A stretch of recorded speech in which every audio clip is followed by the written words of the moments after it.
Hi,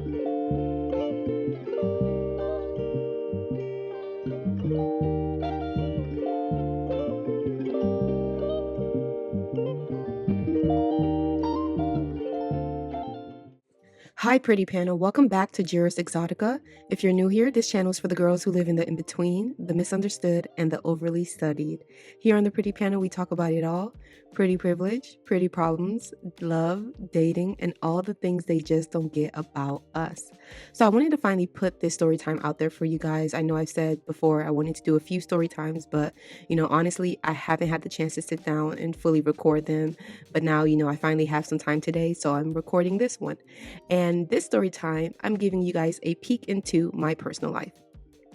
As you guys know, I am a Caribbean girl. I'm not going to say the island, but yes, I was born in the Caribbean and lived there until I was about 5 years old. My mom and my dad had me at a very young age, and they were not married. And, as time went on, my dad, he got an offer to go to America, and he wanted to bring me to America because, better life, better education opportunities. So, of course, he had to ask my mother, and my mother agreed. And well and behold, at the age of 5, I landed in America with my dad. So when we got to America, my dad and I initially lived with my uncle and my auntie, his wife. She was the one that would help my dad take care of me while, he was trying to get back on his feet, trying to find employment to take care of us. And after some time, I think I was about 6 years old, my dad was able to get an apartment for us. During that time, in the apartment, it was just me, my dad. I was raised by a single father for a good portion of my life. When I initially came to America and around my high school years. So a good portion of my life was just with my dad. And of course, he did have help, from our family members who would babysit me, when he worked. But I'm just talking about when we were in the home, it was just me and him. Well, it was just me and him until this man met my evil ass stepmother. We're going to call this woman Mary. So Mary was a dark-skinned, unambiguous Black woman with 4C hair. I do not remember how they met, but I do remember my father coming up to me one day. I think I was about 8 years old. He came up to me one day while I was watching TV in the apartment, and he brought this woman to the apartment behind him and introduced me to her. And, we would see each other here and there. We would have conversations here and there, but again, we still barely knew each other. And I thought she was a okay lady for the most part, but we did not have substantial interactions that much. And you would think because, we weren't as interactive and, I think maybe around that time she just started dating my dad. So you would think like they would take their time and, get into this relationship before it gets more serious. But no, guys, my dad came up to me one day and just told me he and Mary is getting married. I honestly do not know what got into this man's mind. Like, I knew he was tripping even at a really young age. But yeah, they ended up doing a courthouse ceremony.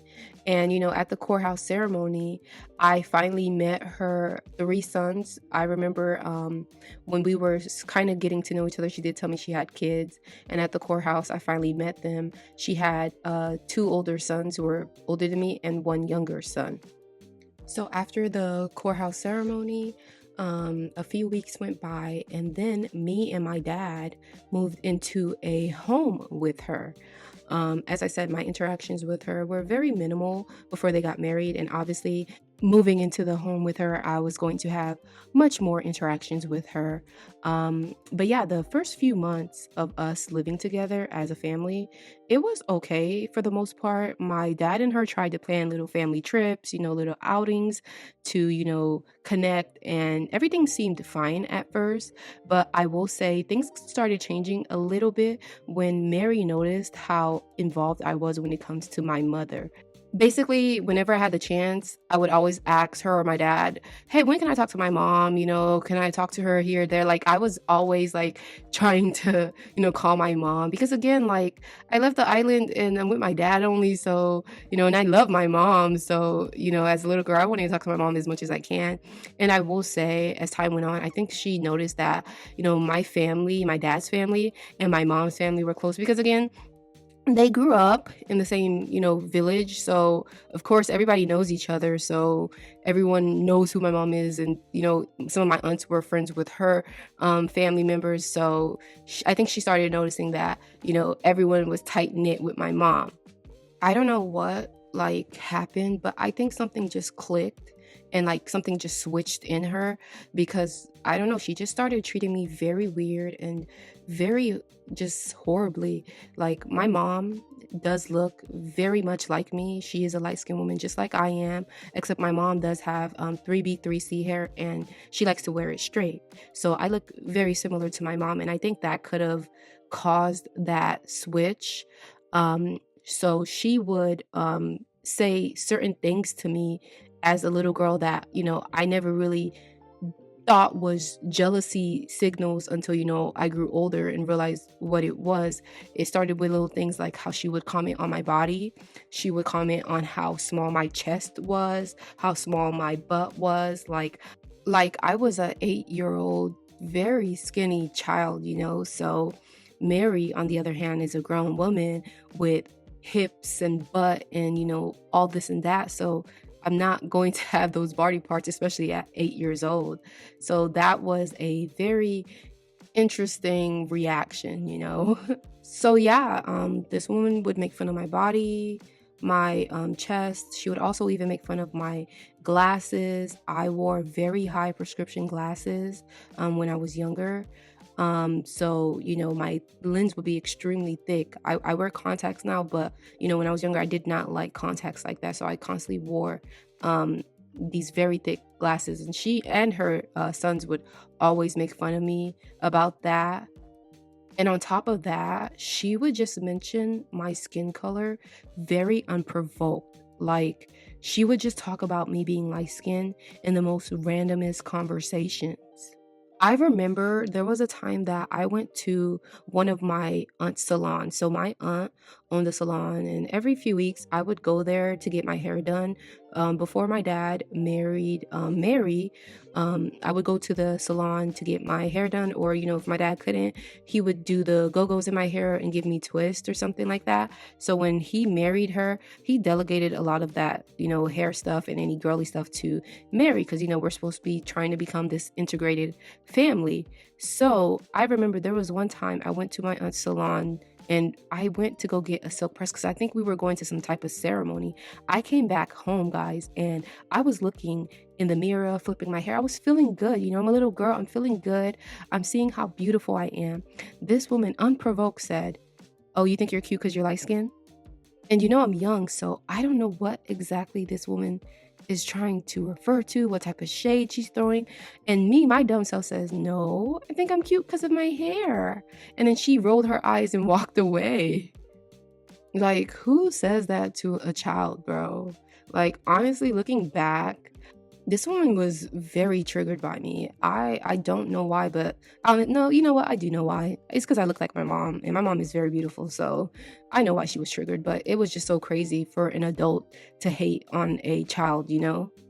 But yeah, guys, I have so many stories I can tell you about this evil woman and, how hateful and nasty she was. But I want to actually discuss a moment that I knew this woman was like extremely evil and I needed to find a way to get away from her. So it was, I think, my 12th birthday. Yes, I remember because my dad brought me a pink cake and then I made him buy me a pink outfit. I got the pink shoes, the pink shirt, the pink pants. I don't know what I was going through, but I was like in a pink mood for that birthday. And I remember the day before my birthday, this woman went into my room and I guess she saw that it wasn't clean. I don't remember why it wasn't, but I guess that situation caused a huge argument between her and my dad because, I'm hearing them yelling and all that. And then I see this woman go into the fridge and she takes my pink cake out the fridge and then she threw it in the trash. And she tells my dad, she needs to learn to listen. Guys, my heart sank. I remember running out of the house, crying, and walking around the neighborhood because I refused to go home. Like, my dad literally had to get in the car and drive around to find me. And I'm in the car, I'm telling my dad how much I hate her and everything. And my dad's trying to calm me down, but in the end, he's telling me I have to apologize to her to try and keep the peace. So after that day, the next day my dad had to go to Publix to buy me like this random cake that said, happy birthday. And guys, I barely even ate. Like, I just was not in the mood. My chest was heavy. Everything was like, just, I was not happy. So, I was very, I would say, a little bit depressed in that household because prior to reaching that, situation with my birthday, little things started to build up, and I knew I wasn't crazy. I knew this woman had like a weird hatred for me. I just couldn't prove it. And I'm young at that time. Like, I remember when I was 11, she had chopped off my hair. As I said previously, my dad delegated, the hair stuff and the girly stuff to her. And one day she told me that I needed a trim. And again, I'm young, so I'm like, okay, yeah, all right. She goes into the scissors and cuts my hair just right below my shoulders. And mind you, my hair was almost reaching my waist. So yeah, she cut off a good portion of my hair. And then on top of that, she would give me these ugly ass bow wow looking braids and make me go to school every day in them.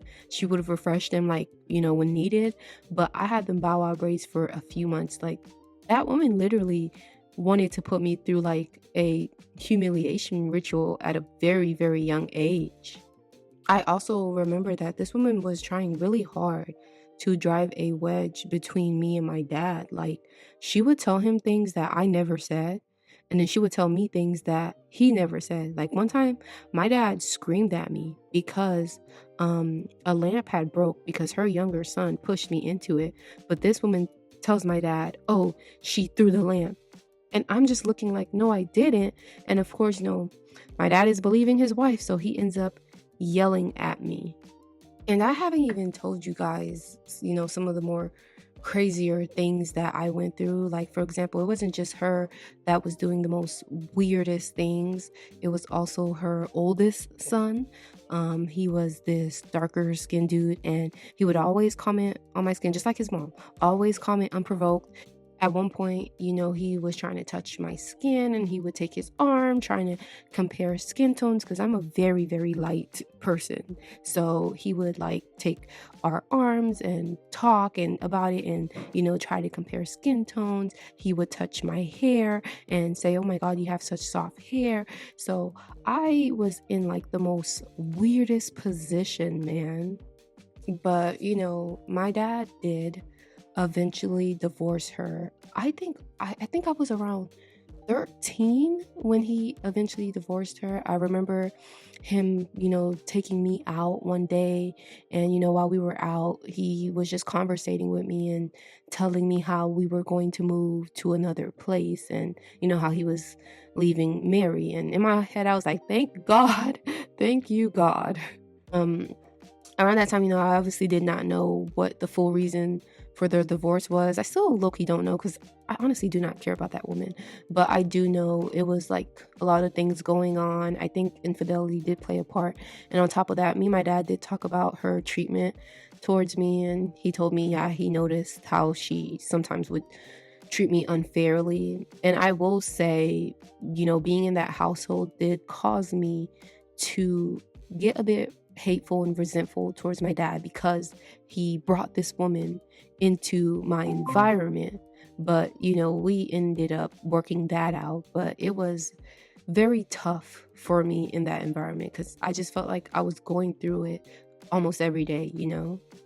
And guys, unfortunately, my dad did have a child with her. So even after their divorce, I would still see her occasionally. I do remember a few years back, unfortunately, her older son did die, and she, of course, was having, funeral, wake, all that. And I remember my dad was talking to me, and I told him, I'm not going. Like, I'm not going. I did not go because, these people treated me horribly. Her son was a weirdo, she was a weirdo. I did not find the need or want to go, you know. I was so over this woman and her family, so I was just like, I'm not going. And my dad's asking me why, and I'm like, I'm making up excuses. I was grown, I was in college at that time, so I made up an excuse and I just told my dad, yeah, I cannot go. And guys, tell me how this woman lost it. My sister and my dad told me, like, she was upset that I wasn't there, and I was disrespectful for not coming. And guess what, guys? I did not care. I remember she even tried contacting me, and I just blocked her number. I blocked it. Like, I was just like, I need nothing from you. I don't like you. You treated me horribly. I just never responded and blocked her. So yeah, guys, this is a little glimpse into my personal life with this evil ass woman. And like I said, looking back, I've realized that this woman was jealous of me in many ways. My hair could have been skin tone. Again, I looked just like my mother, so it could have been that too. And I will say, like I said, my family was very close to my mom, so it could have been jealousy in that too. But again, I just didn't have the words for it back then, but I knew something was wrong with her and her family. I just could not put my finger on it. And the slick remarks and the hateful comments she made, I didn't fully get it when I was younger. So yeah, pretty panel. If this resonates with you, please comment below. If you guys have a story time and you want to share, and it could be about anything, I will leave my email in the description box below. Make sure to like and subscribe for more content, guys. Thank you so much, pretty panel.